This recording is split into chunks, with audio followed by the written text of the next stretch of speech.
Merhaba arkadaşlar, kanalıma hoş geldiniz. Bugün sizlerle birlikte ekonomiyi yorumlayacağız. Dünya para piyasalarının teknik analiz verilerinden bahsedeceğim.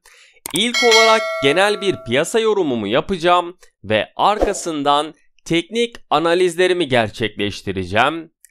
Piyasalar yön bulmakta zorluk çekiyor. Uzun bir aranın ardından Borsa İstanbul 100 endeksi işlem görmeye başladı ve Borsa İstanbul 100 endeksi günü %0,18 düşüş ile 1349 puan seviyesinden kapatırken işlem hacmi ise 10,5 milyar Türk lirası seviyesine gerçekleşti. Ulaştırma başta olmak üzere bankacılık sektöründe gelen satışların endeksteki geri çekilmesi etkili olduğunu söylemekte fayda var. Dünya koronavirüs vakalarındaki artış nedeniyle yeni bir dalganın eşiğinde kalmış durumda.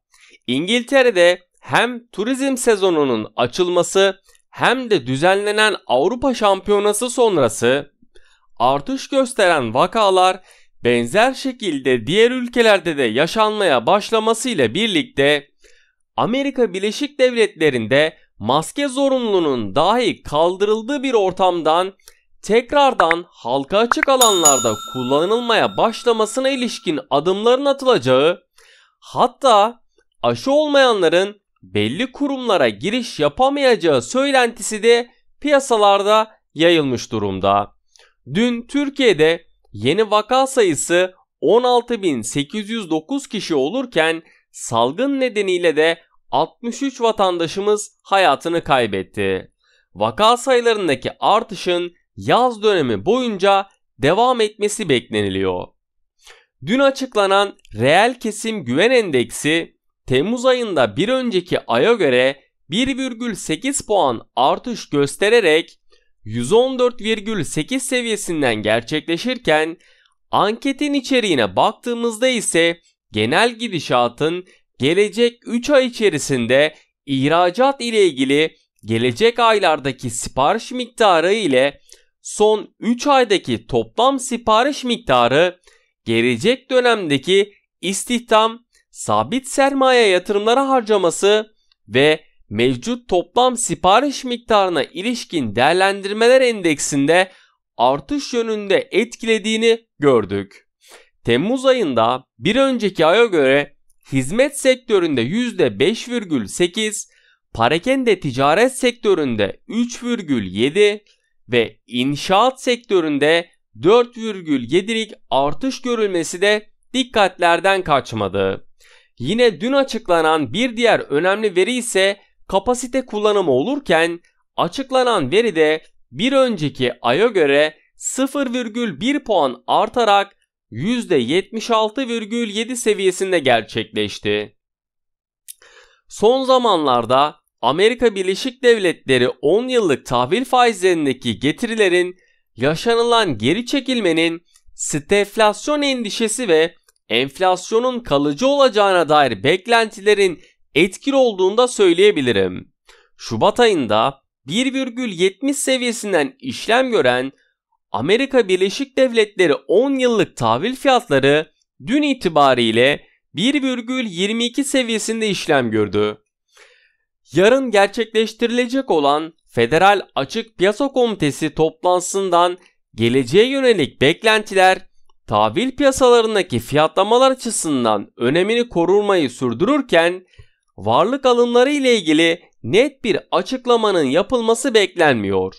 Ancak enflasyondaki son durum ve ekonominin istenilen düzeyden uzak olup olmayacağına dair yapılan açıklamaları da yakından takip ediyorum.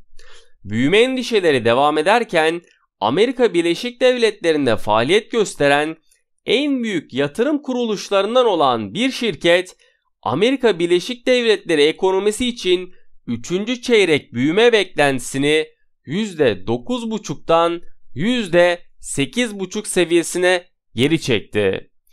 Dünya genelinde artan vakalar piyasalarda risk oluşturmayı sürdürürken yurt içi piyasalarda bilanço fiyatlamasının yaşanabileceğini söylemek istiyorum.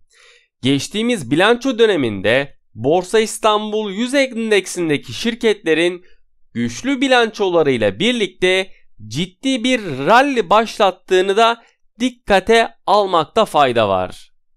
Şimdi dünya para piyasalarının teknik analiz verilerinden bahsedeceğim. İlk olarak dolar Türk lirasında haftanın ilk işlem gününde ilk saatlerinden gelen alımlarla birlikte dolar Türk lirasında 8,60 seviyesindeki işlem hareketlerinin etkisinin kısa sürdüğünü gördük.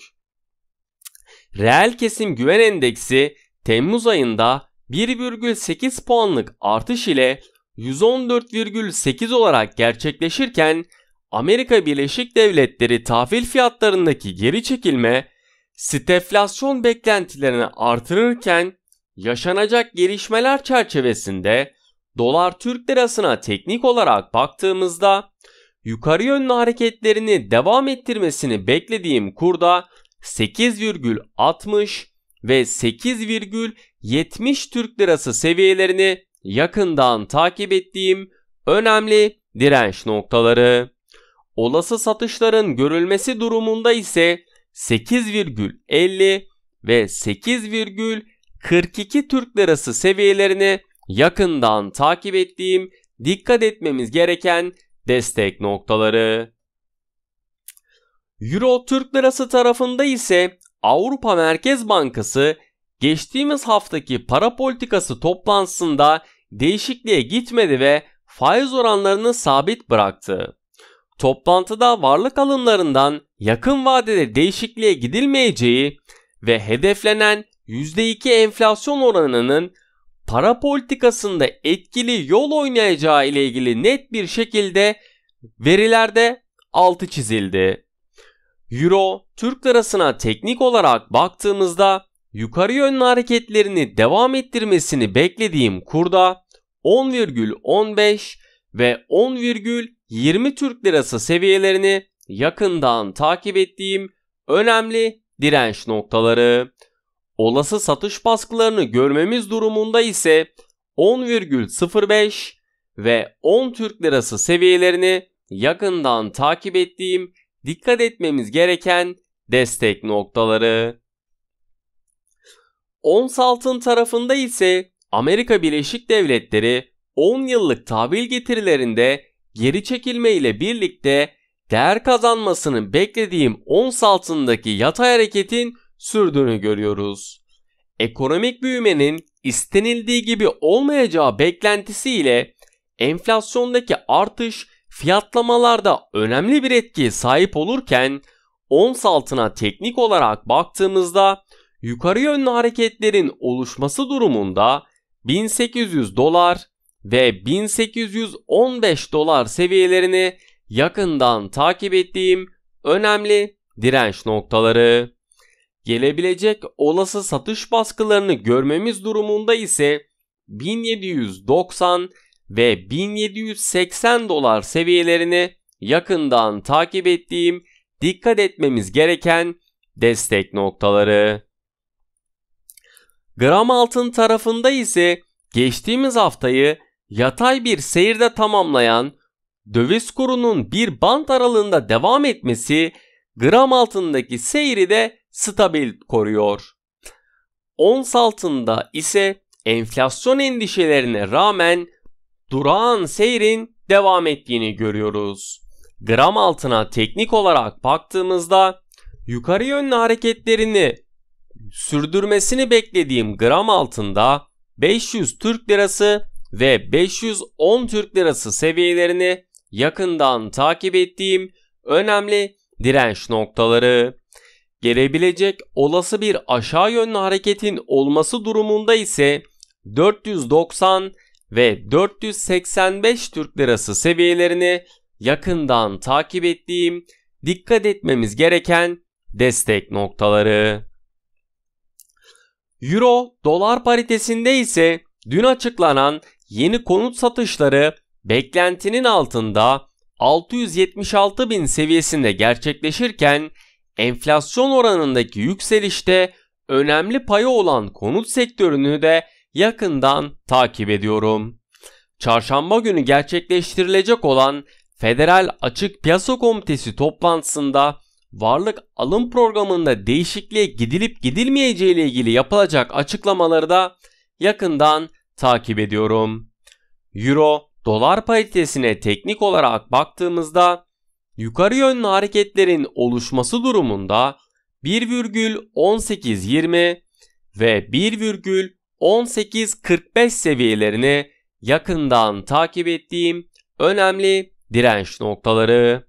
Gelebilecek olası satış baskılarını görmemiz durumunda ise 1,1775 ve 1,1755 seviyelerini yakından takip ettiğim, dikkat etmemiz gereken destek noktaları.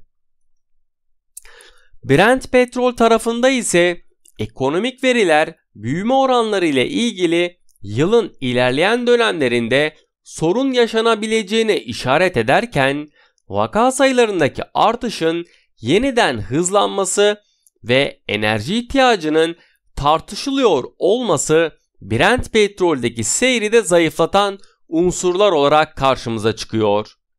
Brent petrole teknik olarak baktığımızda yukarı yönlü hareketlerini devam ettirmesini beklediğim Brent petrolde 74 dolar ve 75 dolar seviyelerini yakından takip ettiğim önemli direnç noktaları. Yaşanan gelişmelerle beraber aşağı yönlü bir seyrin oluşması durumunda ise 73 dolar ve 72 dolar seviyelerini yakından takip ettiğim, dikkat etmemiz gereken destek noktaları. Beni dinlediğiniz için teşekkür ederim.